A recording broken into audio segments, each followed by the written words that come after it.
قوم سبح پر اللہ تعالیٰ کے عذاب کا واقعہ۔ اہل سرسار کی ایک قوم جسے قوم سبا بھی کہا جاتا ہے، اللہ تعالیٰ کی بے شمار نعمتوں کے اندر زندگی گزار رہی تھی۔ یہ قوم ایک عظیم تہذیب و تمدن کی مالک تھی۔ حضرت داؤد علیہ السلام اور حضرت سلیمان علیہ السلام کی باعظمت حکومتوں کے بعد ان کی حکومت زبان زد خاص و عام تھی۔ کہا جاتا ہے کہ یہ لوگ گندم کے مغز سے آٹا پیس کر روٹیاں پکاتے تھے، لیکن اس کے برعکس وہ اس قدر اصرار کرنے والے اور ناشکرے تھے کہ انہیں روٹیوں کے ساتھ بچوں کا پخانہ صاف کرتے تھے۔ بعد ازاں ان آلود روٹیوں کو اکٹھا کرنے سے ایک پہاڑ بن گیا تھا۔ پھر ایک صالح شخص نے وہاں سے گزرتے ہوئے ایک عورت کو دیکھا جو روٹی کے ساتھ بچے کے پخانے کے مقام کو صاف کر رہی تھی۔ اس شخص نے عورت سے کہا، تیرے اوپر افسوس ہے، خدا سے ڈر، کہیں ایسا نہ ہو کہ وہ تیرے اوپر اپنا غضب ڈھائے اور تجھ سے اپنی نعمت چھین لے۔ اس عورت نے جواب میں مذاق اڑایا اور مغرورانہ انداز میں کہا، جاؤ جاؤ، گویا کہ مجھے بھوک سے ڈرا رہے ہو۔ جب تک سرسار جاری ہے مجھے بھوک سے کسی قسم کا کوئی خوف نہیں ہے۔ زیادہ عرصہ نہیں گزرا تھا کہ اللہ تعالیٰ نے ان لوگوں پر اپنا غضب ڈھایا۔ پانی جو کہ زندگی کی بنیاد ہے ان لوگوں سے چھین لیا، یہاں تک کہ قحط نازل ہوا۔ بات یہاں تک پہنچ گئی کہ ان کی ذخیرہ کی ہوئی تمام غذا ختم ہو گئی۔ آخرکار وہ مجبور ہو گئے کہ انہیں آلودہ روٹیوں پر ٹوٹ پڑیں جو انہوں نے اکٹھی کر کے پہاڑ کے مانند ڈھیر لگایا ہوا تھا، بلکہ وہاں سے روٹی لینے کے لیے صف لگتی تاکہ ہر کوئی وہاں سے اپنے حصے کی روٹی لے سکے۔ کفران نعمت، قحط اور ان کی بدحالی کے بارے میں متعدد روایات موجود ہیں۔ سورۃ نحل کی آیت نمبر 112 اور 113 میں یوں ارشاد ہوتا ہے، اور اللہ تعالیٰ نے اس بستی کی بھی مثال بیان کی ہے جو محفوظ اور مطمئن تھی۔ اس کا رزق ہر طرف سے باقاعدہ آ رہا تھا، لیکن اس بستی کے رہنے والوں نے اللہ تعالیٰ کی نعمتوں کا انکار کیا تو خدا نے انہیں بھوک اور پیاس کا مزہ چکھایا۔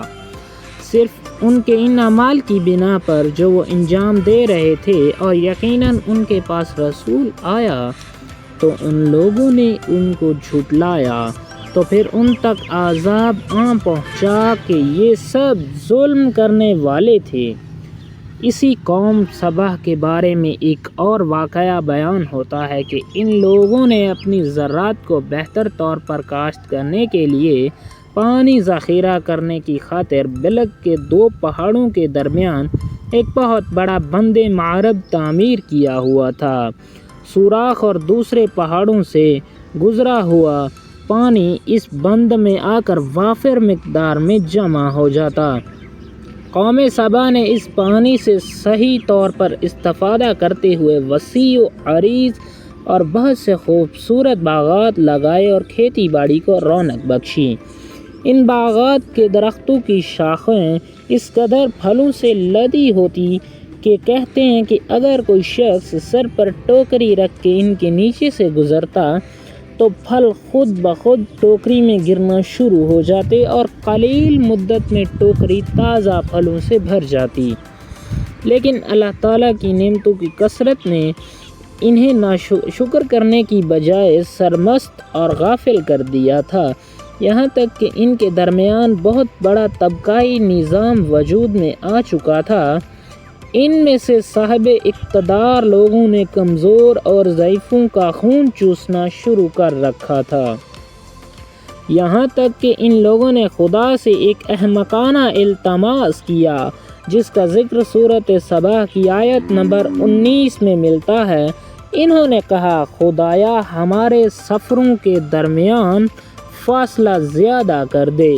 انہوں نے اللہ تعالیٰ سے یہ التماس اس لیے کیا تاکہ غریبوں، بے نواح لوگوں، عمرہ اور ثروت مند ان کے ہمراہ سفر نہ کریں۔ ان کی خواہش یہ تھی کہ آبادیوں کے درمیان خشکی ہو اور فاصلہ بہت زیادہ تاکہ تہی دست اور کم آمدنی والے لوگ ان کی طرح سفر نہ کر سکیں۔ اللہ تعالیٰ نے ان مغرور پیٹ کے پجاریوں پر اپنا غضب نازل کیا۔ بعض روایتوں کے مطابق ان مغرور لوگوں کی آنکھوں سے دور صحرائی چوہوں نے مارب نامی بند کی دیواروں پر حملے کر کے انہیں اندر سے کھوکھلا کر دیا۔ ادھر سے بارشیں زیادہ ہوئیں جن کی وجہ سے سیلاب آ گیا اور اس بند میں پانی بہت زیادہ اکٹھا ہو گیا۔ اچانک بند کی دیواریں ٹوٹیں، اس سے بہت بڑا سیلاب آ گیا جس میں تمام دیہات، آبادکاریوں، مال مویشی، باغات، کھیتیاں، ان کے محل اور گھر پانی میں غرق ہونا نابود ہو گئے۔ ان کے باغات اور زراعت میں سے صرف بیری کے درخت اور کچھ جھاڑیاں بچی تھیں۔ خوش الحان پرندے وہاں سے کوچ کر گئے تھے، جبکہ الوؤں کووں نے قوم سبا کے کھنڈرات میں اپنے گھونسلے بنائے تھے۔ اس بات کا ذکر سورۃ سبا کی آیت نمبر 15 اور 16 میں ملتا ہے اور آخر میں سورۃ سبا کی آیت نمبر 17 میں قرآن مجید میں اس واقعے کا یوں نتیجہ نکلا ہے: یہ ہم نے ان کی ناشکری کی سزا دی اور ہم ناشکروں کے علاوہ کسی کو سزا نہیں دیتے۔